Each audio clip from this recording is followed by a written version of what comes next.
Salam. Bugün danışacağımız mövzu yol hərəkəti haqqında qanunun məcburi hərəkət nişanları haqqında olacaq. Bu nişanlar kateqoriyasında 4-cü sıradadır. Buna uyğun olaraq da hamısının nömrəsi 4 ilə başlayır. Ən çox yol hərəkəti haqqında qanununda nişanlar mövzusunda çətin gələn nişanlar qadağalardır. Amma biz məcburi nişanları gördükdən sonra başa düşəcəyik ki, qadağalar nişanları buna nisbətdə çox sadədir. Nəyə görə?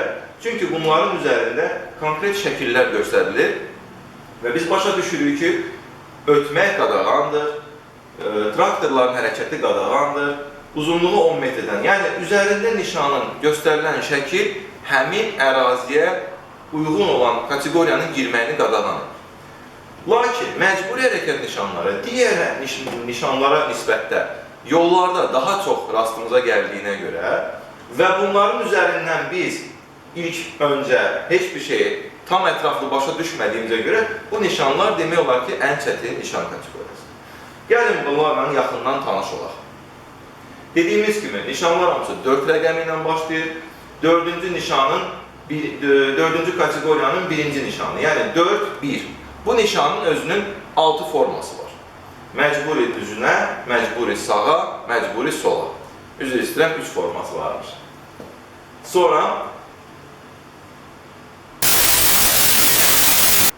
4-cü kateqoriyanın birinci nişanının 6 forması var. Məcburi düzünə, məcburi sağa, məcburi sola, məcburi düzünə sağa, məcburi düzünə sola və məcburi sağa və sola. Bu nişanların hamısı 4-cü kateqoriyanın birinci nişanının modifikasiyalarıdır. Yəni, onun bölmələri, oxşarlarıdır.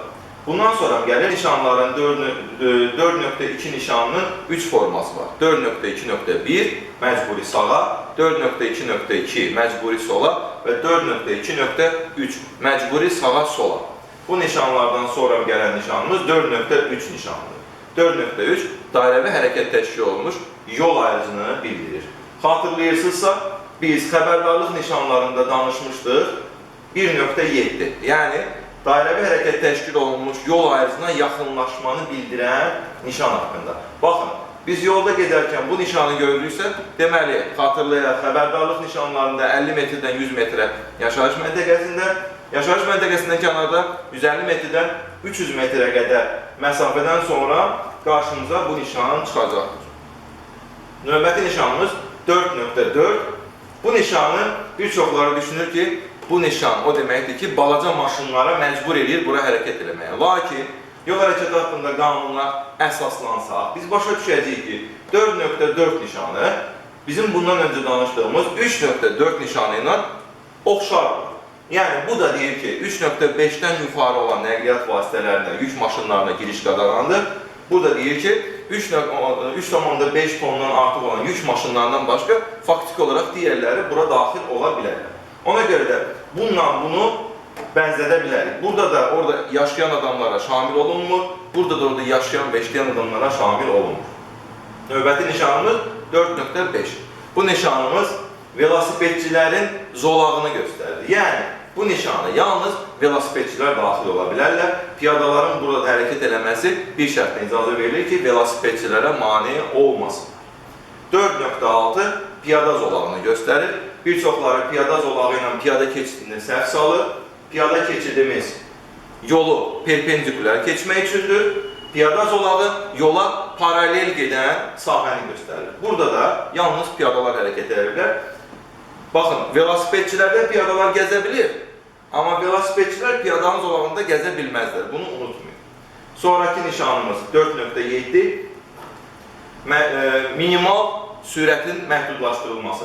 Yəni, biz bundan qabaq xatırlayırıq ki, 3.24 nişanı vardı. Maksimal sürətin məhdudlaşdırılması.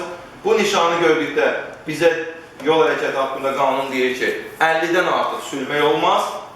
Bu nişanı gördükdə 50-dən aşağı sürmək olmaz. Deməli, burada ən aşağı bizim düşə biləcəyimiz sürət 50 km/saatdır. Bu nişan yalnız 4.8 nişanını gördükdə qüvvədən düşür.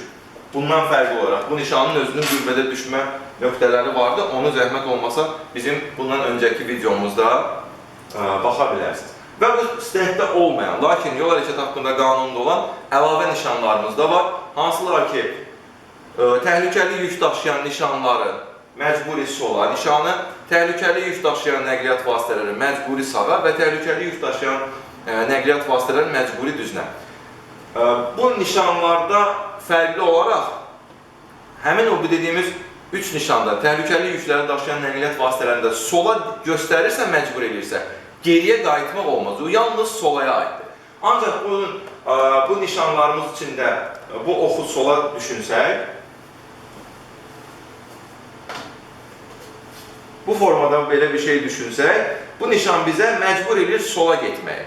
Bunun təsir sayəsində biz geriyə də qayıda bilərik. Deməli, 65-ci maddədə belə bir hissə var ki, 4-1-1-dən 4-1-6-ya qədər olan nişanlarımız qısaca desək, ümumi istifadə olan nəqliyyat vasitələrinə şamil edilmir. Yəni, məcburi düzünə nişanı varsa, bizim ümumi istifadə olan nəqliyyat vasitəmiz həmin yolda sağa dönmə manevri eləyə bilər. Lakin, bu o demək deyil ki, sürücü sol zolaqdan sağa və ya sağ zolaqdan sola geriyə dönmək olar. Yox. Orada o zaman zolaqların qaydası qüvvədə qalır. Sadəcə olaraq bu nişan özü ona təsir etmir. Bundan başqa, bu nişanların içində xüsusilə fərqlənən bir nişanımız var. 4-1-1 nişanı. Bu nişan digərlərdən fərqli olaraq 2 yerdə quraşdırıla bilir. Birincisi yol ayrıcında, bunu zaten biz bilirik və görmüşük. İkincisi isə yol ayrıcından kənarda, yəni yol ayrıcına qədər olan məsafədə. Bunu sizə indi bir nümunə ilə göstərəcəm. 4.1.1 nişanının yol ayrıcına quraşdırılmış şəklini görürük. Burada gördüyümüz kimi sağdakı nəqliyyat vasitəsi zolaqlarda hərəkət qaydalarına görə yalnız düzünə gedə bilər, çünki nişanını əmr eləyir. Soldakı nəqliyyat vasitəsi eyni qaydada birinci hərəkət hissəsinin kəsişməsi çərçivəsində düz gedir, lakin birinci hərəkət hissəsinin kəsişməsindən sonra sola və geriyə də qayıda bilər. Bu nümunəvi şəkildə isə görürük ki, 4.1.1 nişanı artıq yol ayrıcında yox, yol ayrıcından kənarda quraşdırılıb. Məntiqi yenə də eynidir, düzünə getməyə əmr eləyir. Sadəcə bir istisna ilə sağda olan bitişik ərazilərə, yəni həyətlərə, yanacaq doldurma məntəqələrinə, parkovkalara, parking hissələrinə, sağda olan bitişik ərazilərin hamısına girməyə icazə verir. Bu nişanın təsir zonası növbəti yol ayrıcına qədərdir. Yəni, yol ayrıcına çatdıqdan sonra nişan artıq qüvvədən düşür və biz istənilən istiqamətdə gedə bilərik. Və xatırlatmaq istədiyimiz, demək istədiyimiz bir hissə də var ki, 4-1-1-dən 4-1-6-ya qədər olan nişanlar yol ayrıcında quraşdırıldığı təqdirdə birinci hərəkət hissəsinin kəsişməsi çərçivəsində qüvvədədir. Yəni, birinci hərəkət hissəsinin kəsişməsini adlayıb keçdikdən sonra bu nişanların hamısının qüvvəsi bitir.